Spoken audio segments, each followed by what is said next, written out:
వారికి ఇంకొక పక్కన ఇది ఒక ప్రాబ్లం అయితే విశాఖపట్నం స్టీల్ ప్లాంట్ అది కూడా కావాలని రెచ్చగొట్టే పరిస్థితికి వస్తున్నారు. ఓకే, దాని గురించి నేను పెద్దగా మాట్లాడడం లేదు. రెచ్చగొడితే రెచ్చిపోయాడు కూడా ఎవరు లేరు ఇక్కడ. విశాఖపట్నం అనేది తెలుగుదేశం పార్టీకి ఎన్డీఏ కూటమికి ఒక స్ట్రాంగ్ ఇది. ఆ ప్రాజెక్టు కూడా ఆ స్టేజ్కి రావడానికి వీళ్ళు కారణం. ఎప్పుడు కూడా ప్రాజెక్టు మీద శ్రద్ధ పెట్టిన దాఖలాలు లేవు. ఇంత మునుపు కూడా నేనే కాపాడాను ఆ ప్రాజెక్ట్ని. వాజ్పేయి గారి పీరియడ్లో రీస్ట్రక్చరింగ్ చేసి అప్పుడు కూడా అడిషనల్ ఫండ్స్ అన్ని పంప్ చేశాం, అప్పుడు స్ట్రీమ్లైన్ చేశాం.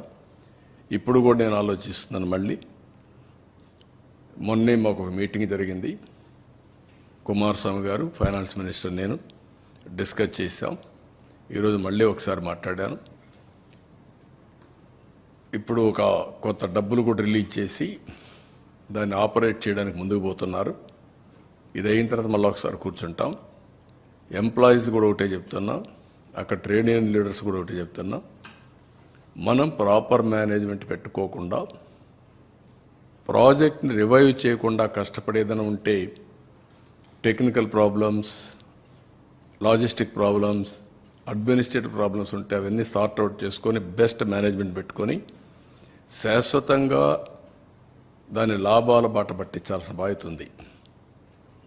ప్రైవేట్ స్టీల్ ప్లాంట్స్ అన్నీ బాగుండి one of the best steel plant ఆ పరిస్థితి రావడానికి కారణం అక్కడే మేనేజ్మెంట్ ఆలోచించుకోవాలి, అక్కడే స్టాఫ్ ఆలోచించుకోవాలి, అందరం ఆలోచించుకోవాలి. నేను కూడా దాని మీద శ్రద్ధ పెడతా.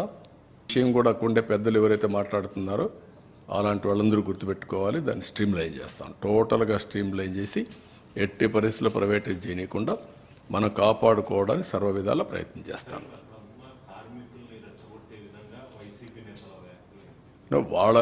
వాళ్ళ పని ఏంటి? ఇదే పని కదా.